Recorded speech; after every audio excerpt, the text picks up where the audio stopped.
20/8/2025 তারিখ গোপন সংবাদের ভিত্তিতে লক্ষ্মীপুর সদর থানাধীন উত্তর তেমনি মেসাজ মোজাম্মেল ফিলিং স্টেশনের সামনে টেকনাফ থেকে আসা 3 জন আসামিকে দণ্ডায়মান অবস্থায় আমরা গ্রেপ্তার করি।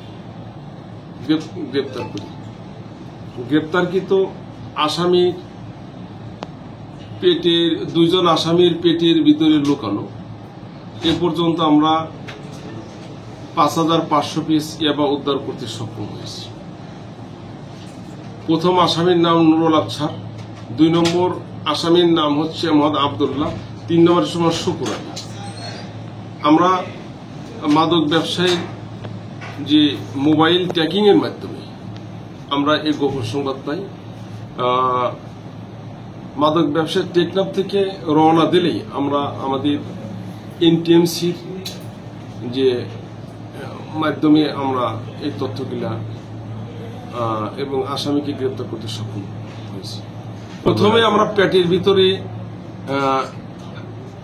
ভিতরে যে আছে এইটা আমরা প্রথমেই করতে পারি, কিন্তু পরবর্তীতে যখন আমরা আসামি নিশ্চিত হয়ে গেলাম তখন আসামির আমরা পেটের যে একটু চিহ্ন একটু ধারণা করতে পারছি যে এর পেটের ভিতরে আসামি আছে। পরবর্তীতে আমরা এক্সরে করি, এক্সরের মাধ্যমে আমরা এগুলো নিশ্চিত হয়েছে তার পেটের মধ্যে আছে।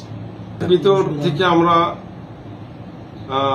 আমাদের খাবার লিকুইড যে কিছু সিরাপ আছে এগুলোর মাধ্যমে আমরা ওই মলের সাহায্যে পরিষ্কার কার্যক্রমটা চলমান আছে। আরো কিছু আছে ধারণা এরকম যে আরো কিছু কারবাইদের আমাদের মোবাইল নম্বরের ট্র্যাকিং এর মাধ্যমে আমাদের কিছু তথ্য প্রদানকারীদের দেওয়া আছে আপনাদের লক্ষ্মীপুরের মাদক চোরা কার্যালয়দের। ওই মোবাইল ট্র্যাকিং করেই কিন্তু এই সমস্ত লোককে আমরা গ্রেপ্তার করতে সক্ষম হয়েছি। তার হওয়ার ক্লিয়ার হইলে আমরা এদের বিরুদ্ধে লক্ষ্মীপুর সদর থানায় একটা নিয়মিত মামলা দায়ের করব, মাদক দ্রব্য নিয়ন্ত্রণ আইনের নিয়মিত মামলা দায়ের করব।